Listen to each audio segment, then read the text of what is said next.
How you doing, everybody? In the last video that I uploaded, I spoke about how I was shot and paralyzed by my father. And a lot of people asked me why I was still living at home at 30 years old.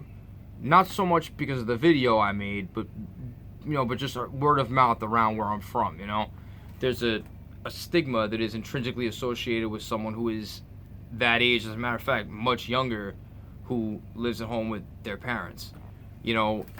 These days, many people do it. They do it to save money, right? They do it to save money. There's a long story as to why I ended up, staying there, living there. But one thing I want to bring up and address in this video is how people denigrate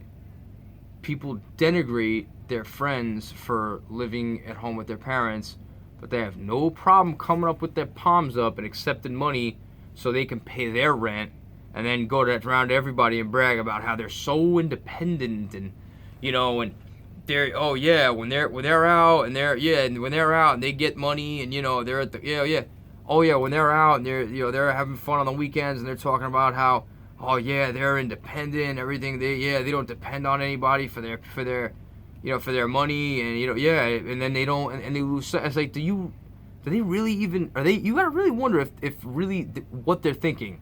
I'd like to know how their mind is synthesizing these thoughts.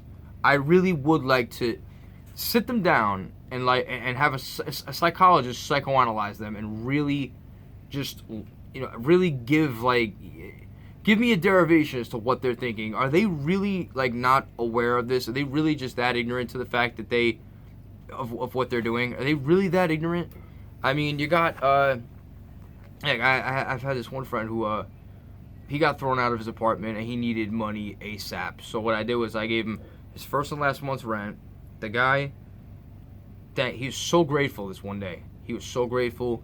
Thank you. You're my best friend. I appreciate it. I'm like, hey, bro, don't worry about it, man. I'm trying to remember if we hugged. He might have given me. He might have had some. I think he might have given me a little hug, a little bro hug here and there. But within a week, he was calling me up, telling me how I'm, something, I need to be more independent in my life, and I have all these problems. And I'm like, hey, I gave you the first and last month's rent for your apartment. As far as I'm concerned, if I would have put my name on the lease for that apartment, I could have you thrown out of there. I could have you thrown out of there for these impertinent words that you are spewing at me right now. I could have that done. All right. And like I said, people, and like I said, I lent a lot of people money, man. Anytime somebody would come up and say, hey, Barry, can I have $200? It was done. Anytime it was like, hey, Barry, man, you got $300? Bam, it was done. And you know what? There's people out there. Some of you are going to see this video. You know it. You know it's true. And I have the receipts. I could prove it. If I really wanted to hire a private investigator, I can prove it. If I really wanted to go that route, I could. But you know what? It doesn't mean that much to me. It's just something that really makes you think. How all these people are so independent, and they live on, and someone's 30 years old, they live at home with their parents, and meanwhile they're accepting money from their friends who live at home to pay their rent.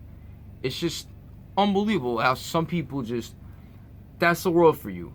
I mean, and I know I've been saying, everyone says that in 2019 or in the current year, fake is the new real. This was back in 2003. All right, so people were always fake. All right, so thanks everybody. Thanks for watching. I appreciate your you allocating time to me. I know there's a great deal of entertaining media on the internet. Thank you for choosing mine. Appreciate it.